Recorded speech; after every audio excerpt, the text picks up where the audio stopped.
Good morning, and welcome to the Unitarian Universalist Congregation of Greater Naples. I am Joanne Husky, and I'm your worship associate this morning. Whether you tuned in live this morning on Sunday or you see this service later recorded, we want you to know that you are welcome here. Ours is a welcoming community, freely seeking intellectual and spiritual growth. We strive to create a larger community of peace, justice, and love. If you have joined us since the pandemic and are interested in getting on our mailing list or finding out more about this wonderful congregation, we urge you to check out our website, or you can send an email to office@uunaples.org. We would love to hear from you. There's a lot going on here, even during this time of forced separation. So please take a peek at the email notices that are being sent out each week. They offer you links to learning and education and fellowship opportunities. You can also check out our UUCGN Virtual Coffee Hour Facebook page. And if you're watching this morning, please feel free to use the chat button to connect with other people who are with us today. I have a couple of special announcements to share with you this morning. The weekly Q&A with the minister is on hiatus until October 14th, when Reverend Tony Fisher will return and welcome your questions. This year, the forum, our weekly speaker series, has shifted to Monday evenings at 7 on Zoom. And they will begin tomorrow, October 5th at 7 p.m., with local writer Sandy Parker, who writes the well-known blog Sparker's Soapbox, which is dedicated to facilitating and informing, encouraging people to vote in Collier County and in Florida. So look to your email announcements for more information about that. And the next Wonderful Wednesdays program is scheduled for October 13th, with a program that's built around the TED Talk by the well-known writer Annie Lamont. Details for these and so many of our upcoming Zoom opportunities are available on our website or in the weekly news.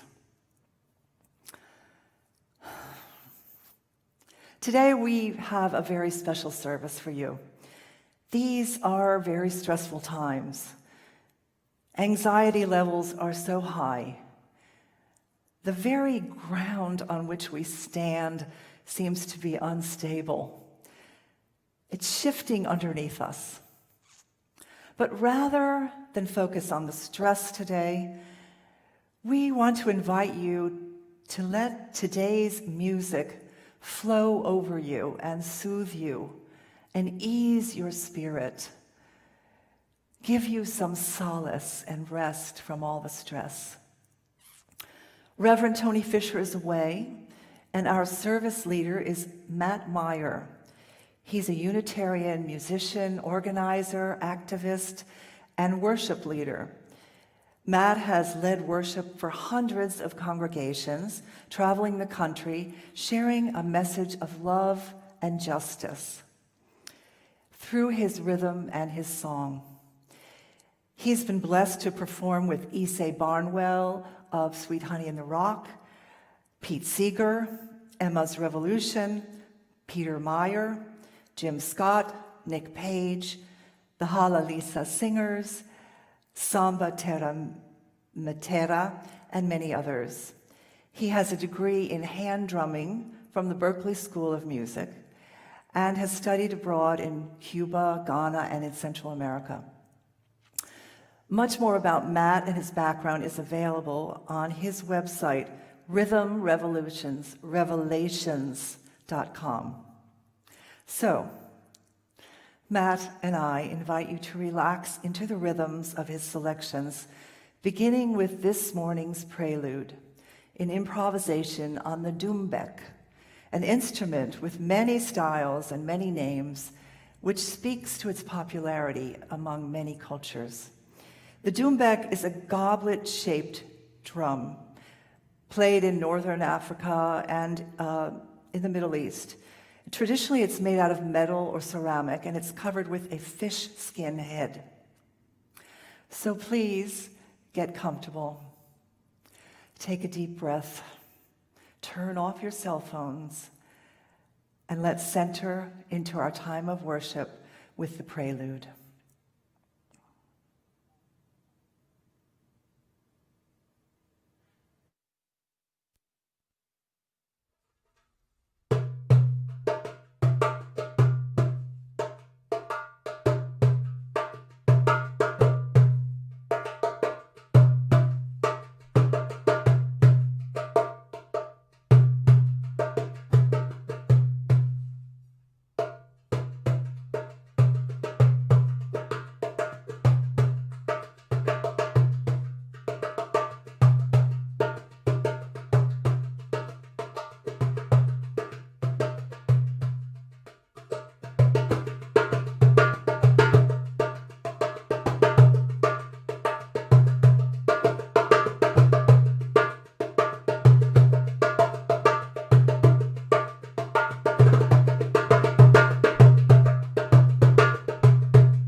Our opening words today are written by our very own Tony Fisher.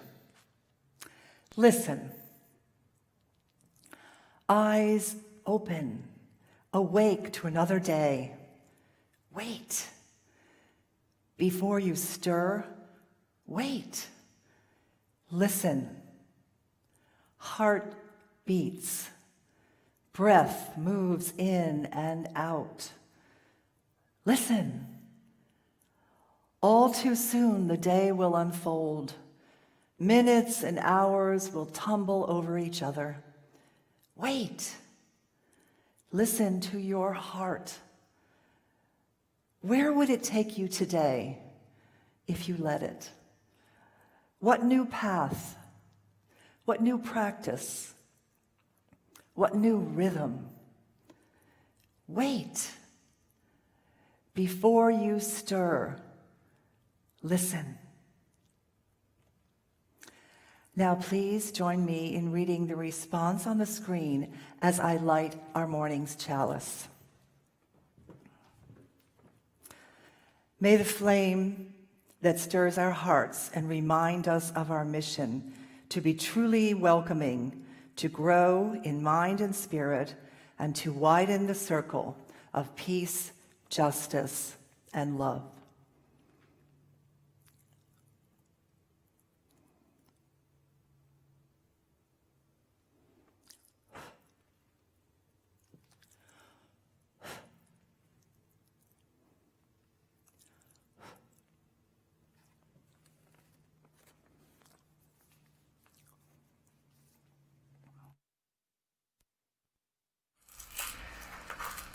Our opening song this morning is Blessed Motion, written by Annie Zylstra. She was inspired in part by the words of Martin Prechtel, who had survived an earthquake in Guatemala. He spoke of what it was like to have the earth beneath his feet, that which had always been so reliable, so permanent, suddenly in motion. He said the idea, the myth of solid ground is a myth believed by those who live on the earth rather than in it. These days it can feel like the earth beneath us is shifting quickly and in uncertain ways. And so I invite you into the spirit of this song. Please sing along at home. There's a high part and a low part, some call and response. Find whichever part works best for you, or make up some new parts or some new harmonies. I believed in solid ground until I saw the earth in motion, in the winds of steady change, and the ever-rolling ocean. Now the low part. All moves on in perfect motion. All is change and ever rolling ocean. All moves. We'll do that part two more times. In perfect motion, all is change and ever rolling ocean. All moves on in perfect motion. All is change and ever rolling ocean. I believed in solid ground until I saw the earth in motion, in the winds of steady change, and the ever-rolling ocean. I believe in solid ground till I saw the earth in motion, the wind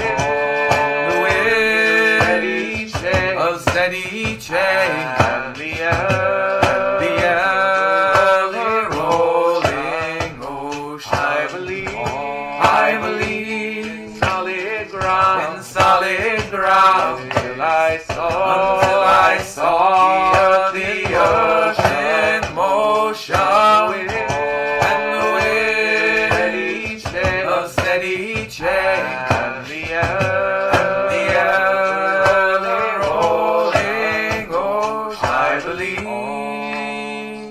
in solid ground until I saw the earth in motion, in the winds of steady change, at the ever-rolling ocean, I believed in solid ground until I saw the earth in motion.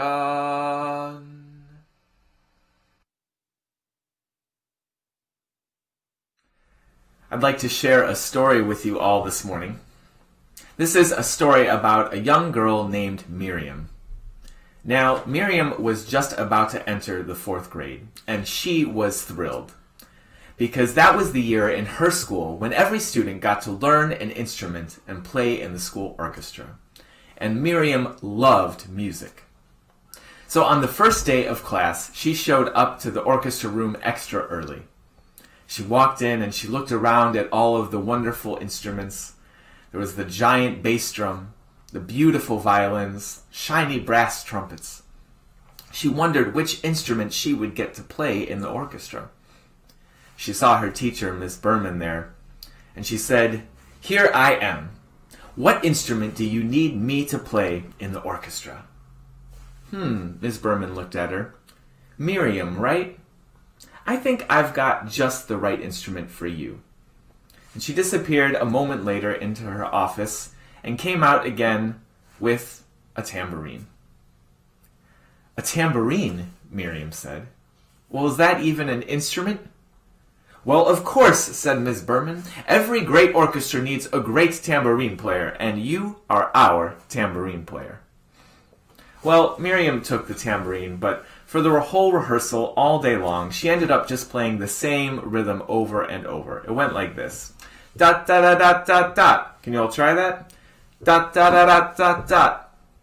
And the next day, the whole day, through the whole rehearsal, she just played that same rhythm over and over again. It went dot, da, da, dot, dot, dot.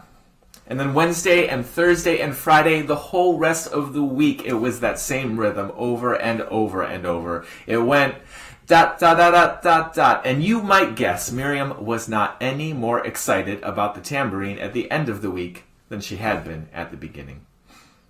So that Sunday when she went to church with her family, she was feeling pretty sad about it. She sat down in her Sunday school class, and her teacher Mahesh noticed that she was looking down. He asked her about it. She said, "Well, I was so excited to learn an instrument and play in the school orchestra, but I ended up with the tambourine, and I just play the same rhythm all week long. It goes dot, dot, dot, dot, dot, dot." "The tambourine," Mahesh said. He said, "Did you know that where my family is from in southern India, we call it a kanjira?" Can you say that? Kanjira. He said, "People spend their whole lives learning to play the kanjira. It's a beautiful and complicated instrument. And every sound that you can make on the kanjira, you can also sing. And so people put the sounds, the rhythms of the kanjira together to make poetry out of the rhythms of it. Takitatum katadengi natum tatum.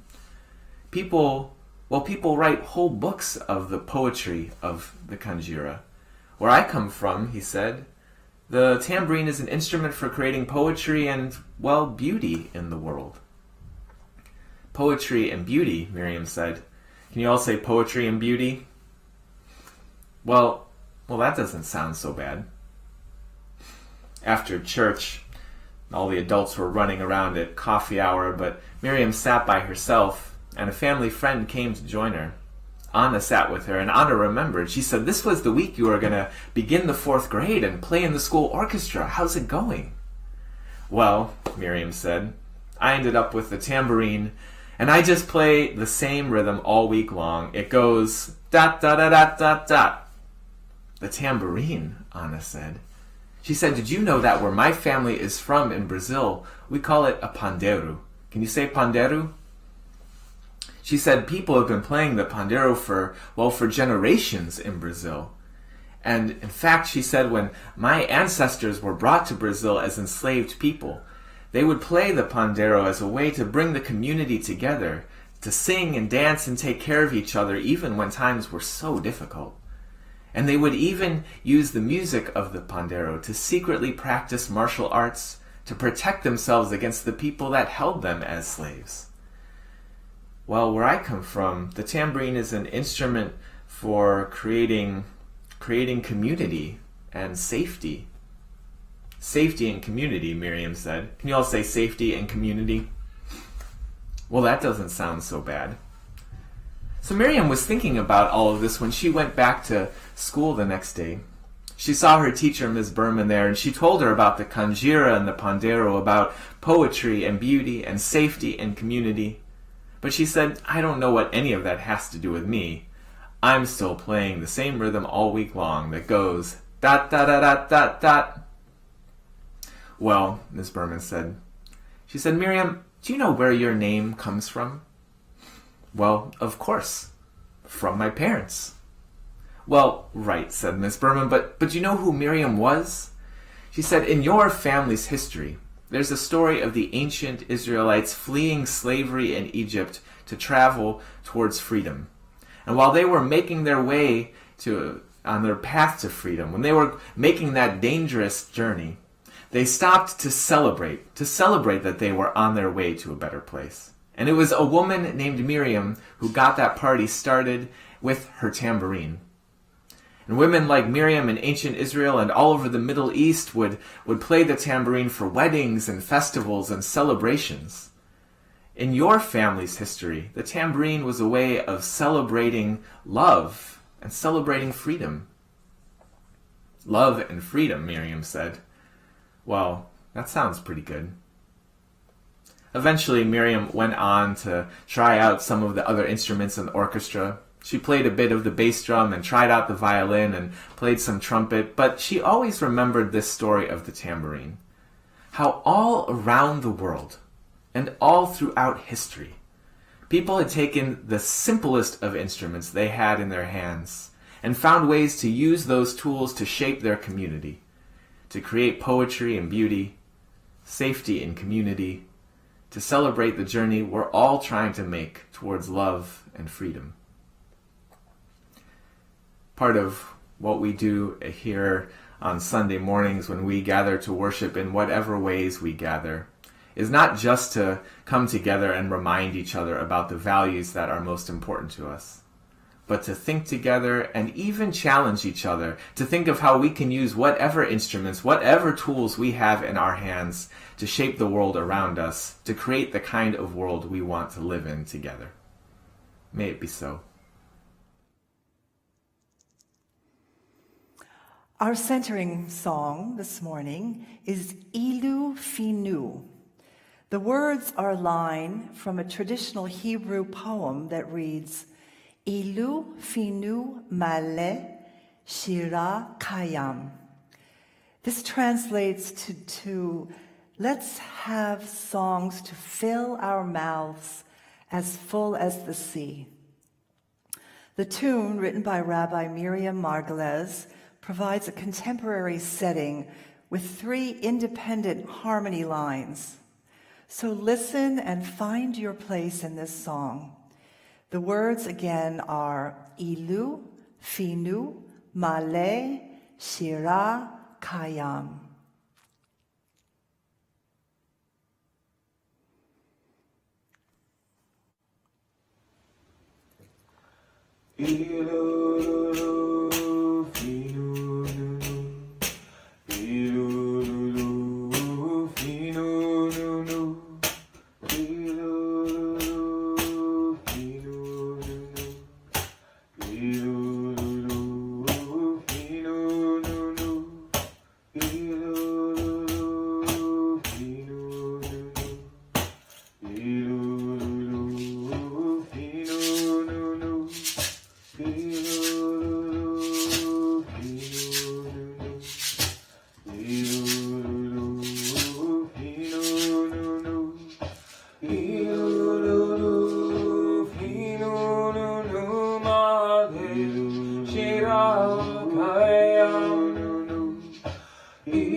Each week in our services, we set aside a time of community, a time to recognize individually and collectively that we have our ups and our downs, a time to share with one another our joys and our sorrows.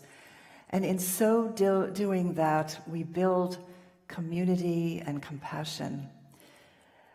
Not being together in person during this time is one of the hardest parts of our forced separation. We may value the social aspect of congregational life, but these moments of sharing on Sunday bind us together and remind us all of our humanity and promote understanding. This morning, we remember those in our lives who are struggling right now or who are celebrating milestones. And we honor those in the wider community who are on the front line of healthcare or the front line of justice work. We honor those who have lost loved ones to this virus or whose lives have been affected by its ongoing economic impact. Eleanor Richardson shares a joy with us that her mother, Kathy Motley, is celebrating her 101st birthday today in Bedford, Massachusetts. Kathy was active in this congregation for many years, and she tested positive for COVID-19 during the pandemic, but was asymptomatic, luckily, throughout. Happy birthday, Kathy. If you are thinking of someone right now, please take this moment to light a candle or to say their name out loud or to hold them in your heart in some special way. The Caring Corner, now being sent out every Monday online, is a way for each of us to share our news with the UUCGN community and to learn and respond to others' joys and sorrows. So if you have something you'd like to share, please email our pastoral team at minister@uunaples.org.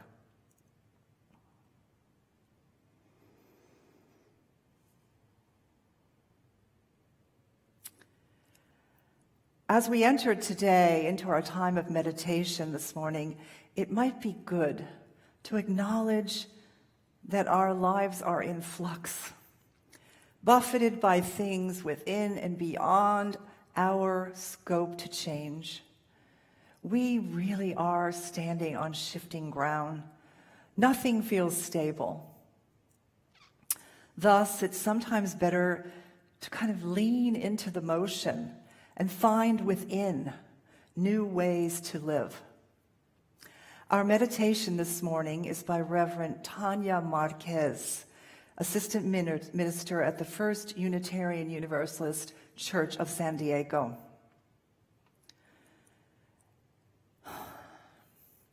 Do not fear agitation, for agitation is the rhythm of life itself, to be put into motion, to be stirred. Do not fear the movements that decenter what you always thought permanent. You carry within the center of your understanding, the compass that will show you the way. Carry with you the love that will hold you, the vision that will guide you, the relationships to all beings and to the world that will ground you. Go in peace and in gentle agitation to stir this world to the side of love. So let's take a few seconds of silence together.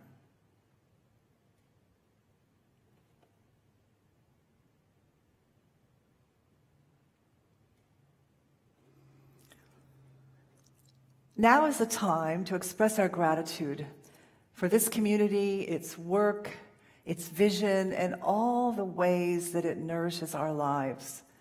From its welcoming doors to its sheltering walls, to the serenity of our beautiful garden, to our work in the wider world. For all these things and for the ways that it works its magic in our lives, this morning's offering for the ongoing mission of this congregation will be gratefully received. Please consider mailing your contribution today. You can find our address and lots more about this congregation at www.uunaples.org.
These words from Mickey Scott Bay Jones in her Invitation to Brave Space.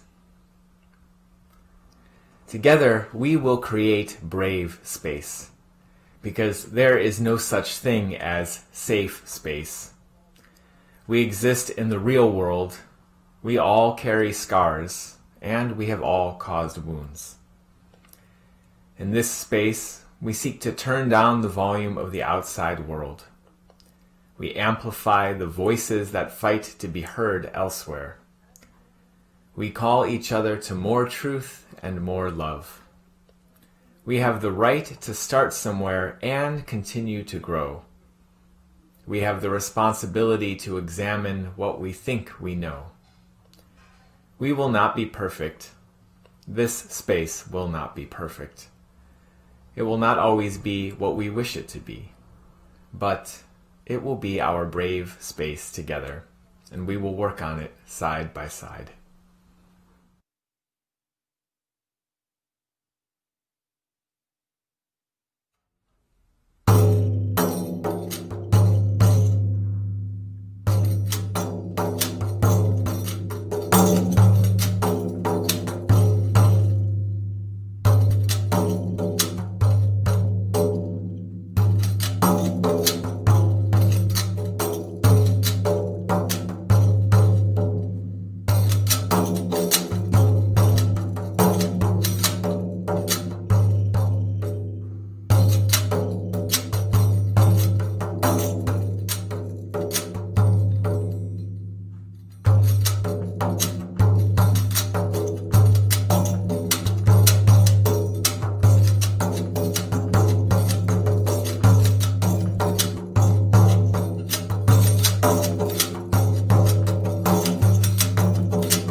I start off most days with a to-do list, usually scribbled on a post-it note in the corner of my desk.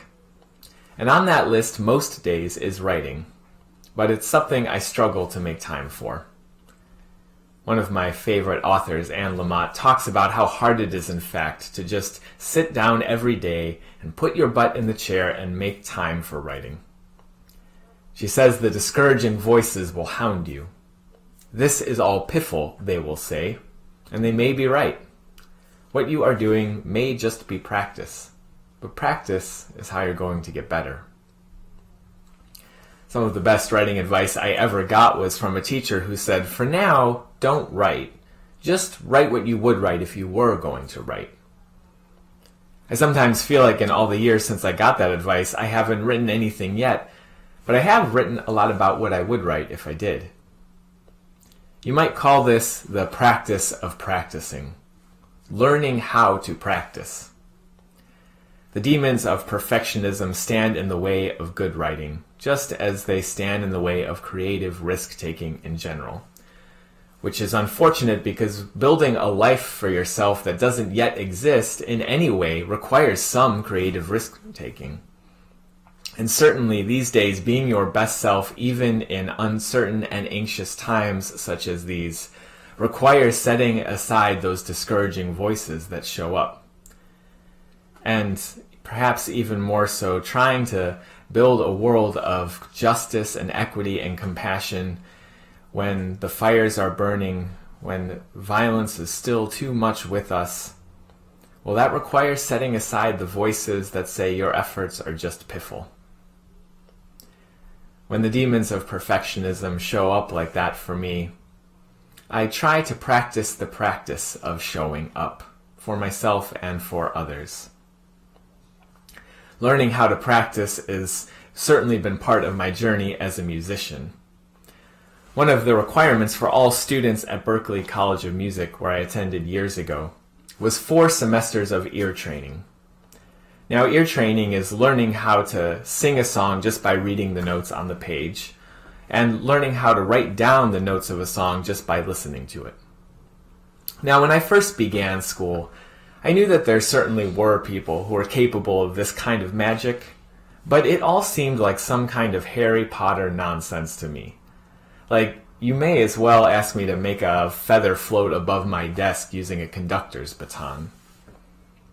I remember on the first day of that first ear training class, my first day of college, I showed up with a sort of nervous silence that fell over the classroom. Silence except actually for one student who was quite loud in his nervousness. This one student interrupted the teacher in the first few minutes of the first day to say that he was worried the class was going to be too advanced for him. He wanted to make it clear that he knew, in fact, not a single thing about ear training. Well, the teacher kindly interrupted his introductions to explain that we had all taken entrance exams and he was sure we'd been placed in the appropriate class. The teacher tried to continue, but was interrupted again. Well, the man said, "Is this the very lowest class? Because I need to be in the very lowest class." Now you could tell our poor teacher looked around the room a little sheepishly, not wanting to answer that yes, we were in fact a class of the most basic students. He said, "Well, this is Ear Training 101, so it's just about the lowest. I guess there is a class for people that have previously failed the 101, but you all are just about the lowest." Now, some of the other students giggled a little bit at this man's anxieties. But I was actually kind of glad to hear that someone was questioning the absurd notion that sight singing could be taught. I don't know what happened next for that student, but he actually never came back to our class. Not because anything we did on that first day was in fact too hard for him, I'm sure of it. But I think he just lacked a belief that improvement was even possible. I kept going, thinking that if other students had done this before, it must somehow be possible, and I committed to at least practicing the material. I've always remembered that other student, though, who gave up before he'd even started, It's not just that he didn't try and become a master ear trainer. It was that he didn't even try the practicing of it, which always struck me as the real loss. When the discouraging voices hound me, I sometimes think of that student and remind myself that maybe for now what I'm doing is just practice. But practice is how I'm going to get better. These last few months have been a time of uprisings calling for change in our country, calling on those of us in power, which in some ways is all of us, to play a different role, to learn a new tune, to learn some new skills for our communities. Particularly for white folks, this is a time to practice some new skills and learn to play a new role in our world. It's a time for studying up on the racist history of our country and the racist present of it. It's a time for listening in deeper ways we haven't always done so well before, and a time for having hard conversations we haven't yet practiced enough. Fellow white folks, if you hear people of color making demands these days, I invite you to practice amplifying those demands by repeating them in calls to your representatives, to your colleagues, and to your family. If you've inherited wealth that was accumulated in a time of systematic segregation, which is true of all wealth in this country, now is a good time to practice giving it away. If your muscle memory has been to call the police when something goes wrong, now is a good time to practice something different, learning new skills for community safety and accountability. I know I won't all of a sudden do all of these, but I will practice the doing of them. Let us practice together. Musicians know as well as anyone that muscle memory is very real, that consistent practice changes the very structure of our brains, rewiring our circuitry and forging new connections and new possibilities. No one is born a musician. Even elder birds need songbirds to sing to them and teach them the tunes. Practice doesn't make music perfect, but it makes music possible. And so let us practice the practicing. Let us learn to practice together in community, in relationship to each other, calling each other to more truth and more love. Practice won't make the world perfect, but it makes a better world possible. Someday I want to be a true expert in compassion and justice when anxiety moves in the air like a storm. Someday I want to be well practiced at creating brave space even when there is no such thing as safe space. Someday I want to be well practiced at amplifying the voices that fight to be heard elsewhere. And these are daunting tasks to be sure. On most days, learning to transcribe a symphony seems more manageable. But that's okay. For now, I don't have to do all of those things. I just need to practice doing what I would do if I were doing them. So, dear ones, don't promise to be your best self today. Just practice being the person you would be if you were being your best self. Don't try to create a new world in the shell of this old empire this week. Don't try to forge a perfect world of love and compassion this month. Just do what you would do if you had committed to such things.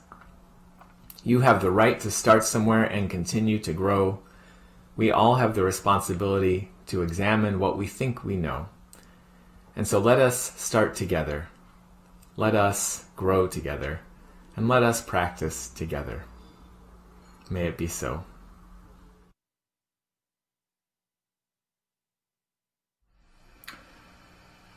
Our closing song is Let the Life I Lead Speak for Me. I originally had learned that the song was a traditional folk tune, but it turns out that it was actually adapted from a 70s R&B group, the Consolers. Let the life I lead speak for me. Let the life I lead speak speak for me. When I'm lying in my grave and there's nothing more to say, let the life I lead speak for me.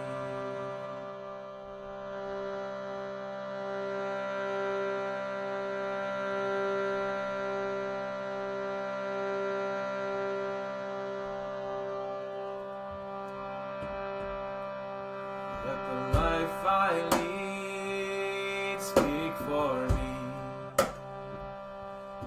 Let the life I lead speak for me. When I'm lying in my grave and there's nothing more to say, let the life I lead speak for me. Let the friends I have speak for me. Let the friends I have speak for me. When I'm lying in my grave and there's nothing more to say, let the friends I have speak for me. Let the work I do, let the work I do speak for me. Let the work I do speak for me. When I'm lying in my grave and there's nothing more to say, let the work I do speak for me. Let the songs I sing speak for me. Let the songs I sing speak for me. When I'm lying in my grave and there's nothing more to say, let the songs I sing speak for me. Let the love I share speak for me. Let the love I share speak for me. When I'm lying in my grave and there's nothing more to say, let the love I share speak for me. Let the life I lead, let the life I lead speak for me. Let the life I lead speak for me. When I'm lying in my grave and there's nothing more to say, let the life I lead speak for me. Let the life I lead speak for me.